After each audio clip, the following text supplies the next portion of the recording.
భార్యని గౌరవించడం రావాలి జీవితంలో. ఎందుకు రావాలి అని అడగచ్చు మీరు. ఈయన భర్త అని నేను ఆమె మెడలో 3 ముళ్ళు వేయగానే ఆమె తన ఇంటి పేరు వదిలేసింది, వంశం వదిలేసింది, తన ఊరు వదిలేసింది, తల్లిదండ్రుల్ని వదిలిపెట్టేసింది, తోబుట్టువులను వదిలిపెట్టేసింది, స్నేహితులను వదిలిపెట్టేసింది. ఆయన ఎవరో తెలియదు, తాళి కట్టాడు, ఆయన తోడిదే జీవితమని చిటికిన వేలు పట్టుకుని ఊరు కాని ఊరు వచ్చేసింది.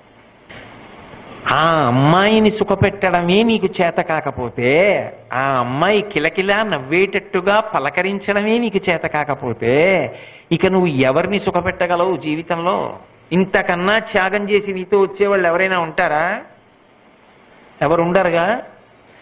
నీ తేజస్సును ఆమె పొంది నువ్వు తండ్రి అవ్వాలి, నీ వంశం నిలబడాలని ఆమె మరణ సదృశమైన వేదనను పొందింది. ఎంత నిత్తురుపోయిందో.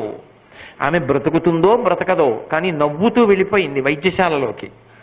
వెళ్ళిపోయి క్యారుమని బిడ్డ ఏడవగానే ఆయన తండ్రి అయ్యారని ఆనందపడిపోయింది.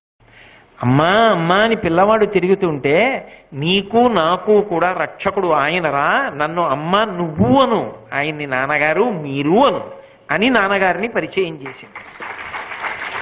అంత ఉదాత్తురలే జీవితంలో ఆయన చేతిలో నేను వెళ్ళిపోవాలి అనగలిగిన మనిషి కదా. నీ కోసం అహరహం పరితపించిపోతుంది. అటువంటి వ్యక్తినే నువ్వు నమ్మలేకపోతే, అటువంటి వ్యక్తిని ప్రేమతో గౌరవించడం నీకు చేత కాకపోతే, ఆమెని సంతోషపెట్టేలా నేను మాట్లాడలేకపోతే ఎలా? ఎంత గొప్పవాడైనా భార్య దగ్గరికి వెళ్ళేటప్పటికి మాత్రం ఆమె సంతోషించేటట్టుగా మాట్లాడాలి, ఆమె నవ్వేటట్టుగా చూసుకోవాలి. ఆయనకి నేను భార్యని అని ఆమె సంతోషపడేటట్టుగా భర్త ప్రవర్తించాలి. ఆ ప్రేమ, ఆమె త్యాగం నీకు జ్ఞాపకం లేకపోతే, కేవలం నువ్వు ఎంతసేపు శాసకుడివి, ఆమె నిన్ను అనువర్తించాలంతే. ఆమె ఇంట్లో ఉన్న ఒక యంత్రం లాంటిది అని నువ్వు అనుకుంటే, అసలు అంత త్యాగం చేసి నీ వెంట వచ్చిన వ్యక్తి, నువ్వు లేకపోతే ఇంకా ఆమె బ్రతుకే లేదని నమ్మి నిలబడినటువంటి వ్యక్తి, నీకు కొంచెం అనారోగ్యం వస్తే తల్లడిల్లిపోయి 1000 మొక్కులు మొక్కే వ్యక్తి, అటువంటి వ్యక్తి నీ వలన సంతోషాన్ని పొందలేకపోతే నేను ఎలా నమ్మి నీతో స్నేహం చేయను? ఆమెనే చూడని వాడివి నన్ను చూస్తావా నువ్వు స్నేహితుడిగా?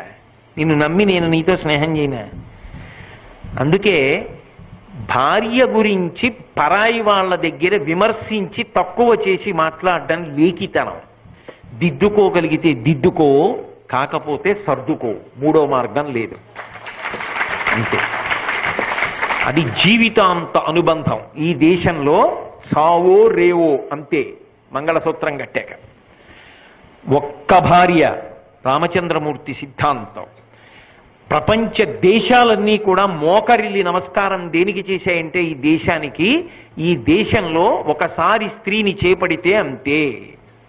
స్త్రీ పురుషులంటే అంత పవిత్రమైన కలయిక, అంత గొప్ప ఆశ్రమం.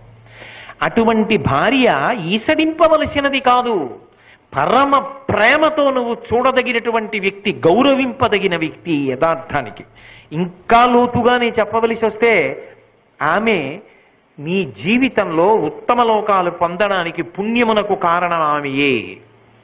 ఆమె లేదు యజ్ఞం చేయకూడదు, ఆమె లేదు యాగం చేయకూడదు, ఆమె లేదు కడుపున పుట్టిన కూతుర్ని కన్యాదానం చేయడానికి వీల్లేదు, పీటల మీద కూర్చోడానికి. ఆమె నీ పుణ్యమునకంతటికీ కూడా కారణమై ఉన్నది. ఆమె లేని నాడు నీకు ఉత్తమ క్రియలు చెయ్యడానికి కూడా అధికారం లేదు. అందుకే ఒక వ్యక్తి శాస్త్రం బాగా తెలిసిన్నవాడు ఒక మాట అన్నాడు, భార్య మరణిస్తే నాకు ఇహంలో సుఖం పోయింది, పరలోకాలకి చెందడానికి కావలసిన పుణ్యము పోయింది, రెండింటిని మూట కట్టి పట్టుకుపోయావే అన్నాడు.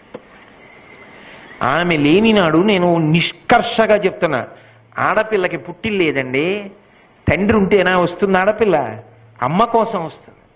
అమ్మ అన్న మాట మీద ఆడపిల్లకు ఉండేటటువంటి ప్రేమ అటువంటిది. పిల్ల కష్టం ఎవరికి చెప్పుకుంటుంది? అమ్మకి చెప్పుకుంటుంది. ఆడపిల్ల చెప్పుకోవలసిన కష్టాలు అమ్మకి చెప్పుకునే ఉంటాయి కానీ నాన్నకి చెప్పుకోలేదు. అమ్మ ఉంది కాబట్టి పురిటికి వచ్చింది, అమ్మ ఉంది కాబట్టి ఆ ఇంటికి పరిగెత్తుకొచ్చింది. అమ్మ లేని నాడు కడుపున పుట్టిన కూతురు కూడా ఎక్కువ వచ్చి ఉండదు. ఆమె లేని నాడు ఆనందమే ఉంది. అందుకే శాస్త్రం ఒక మాట చెప్పింది, వేదమూలమిదం బ్రాహ్మం భార్యామూలమిదం గృహం కృషిమూలమిదం ధాన్యం ధనమూలమిదం జగత్. భార్యామూలమిదం గృహం. ఎంత పాలరాతితో కట్టిన భవంతి కానివ్వండి, ఆమె ఎంత అనారోగ్యంగా ఉండనివ్వండి, 104 జ్వరంతో పడుకోనివ్వండి, ఆయన వెళ్ళి గబగబా కాళ్ళు చేతులు కడుక్కుని విడితే ఆమె ముసుగు తీసి అడిగే మొదటి మాట ఏంటంటే, పలహారం చేశారా అని అడుగుతాడు. అప్పుడు కూడా తల్లి తర్వాత తల్లిలా కడుపు తడివి తిన్నారా అని అడగగలిగినది ఆమె ఒక్కతే. నా మీద బెంగ పెట్టుకుని సరిగా తింటలేదా, నాకు తగ్గిపోతుందండి, ఇవాళ 2 గంటలు జ్వరం లేదు తెలుసా, మీరు కడుపు నిండా తినండి, మీరు బెంగ పెట్టుకోకండి అని తన బాధ పంటి బిగువున దాచుకుంటుంది. అలాంటి వ్యక్తి జీవితంలో ఎక్కడి నుంచి వస్తుందండి?